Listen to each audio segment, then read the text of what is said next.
ప్రస్తుతం లైవ్‌లో ఒక సంఘటన చోటు చేసుకుంది. తనుజకి దెబ్బ తగిలింది. దీంతో భరణి ఆయింట్‌మెంట్ రాశాడు.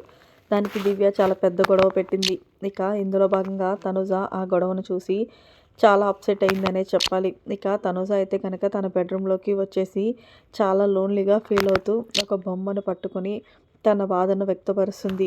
ఆడియన్స్‌కి తెలియచేసేలాగా. దివ్య హౌస్‌లోకి వచ్చినప్పటి నుంచి నన్ను ఎందుకో టార్గెట్ చేస్తుంది ఆడియన్స్. అది నాకు బాగా అనిపిస్తుంది. నేను ఏ తప్పు చేశానా అనేది ఆ అమ్మాయి నాకు చెప్పట్లేదు. ఏదో పర్సనల్ గ్రడ్జ్ అయితే పెట్టుకుందని అర్థమవుతుంది. ప్రతిసారి తమకు సందు దొరికినప్పుడల్లా కూడా నన్ను కెప్టెన్సీ టాస్క్ నుండి తీసేయడం, ఆ తర్వాత ఏమో కావాలని మళ్ళీ నన్ను నామినేషన్‌లోకి డైరెక్ట్‌గా తీసుకురావడం, మళ్ళీ భరణి గారితో కావాలని గొడవ పెట్టుకోవడం. ఇదంతా నాకు చూస్తుంటే ఏమనిపిస్తుందంటే భరణి గారు నాకు ఎక్కడ ఇంపార్టెన్స్ ఇస్తున్నారని అది ఓర్వలేక తను అంతా రాద్ధాంతం చేస్తుందేమో అనిపిస్తుంది.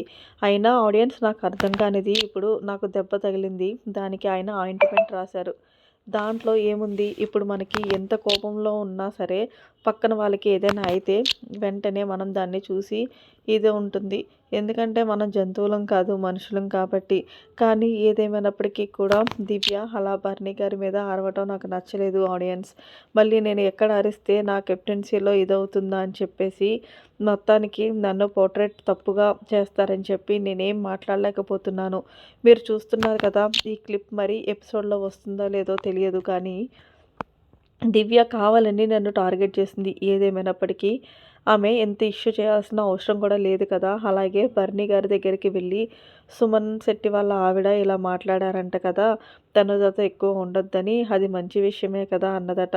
అయినా నేను ఏం తప్పు చేశానని వీళ్ళు ఇలా చేస్తున్నారు, ఎనీవే ఏదైనా సరే మీరు ఉన్నారు కదా అని ధైర్యంతోనే నేను ముందుకు వెళ్తున్నాను అంటూ తనుజ చాలా అంటే చాలా లోన్లీగా ఫీల్ అవుతూ ఆడియన్స్‌కి తెలియచేస్తుంది.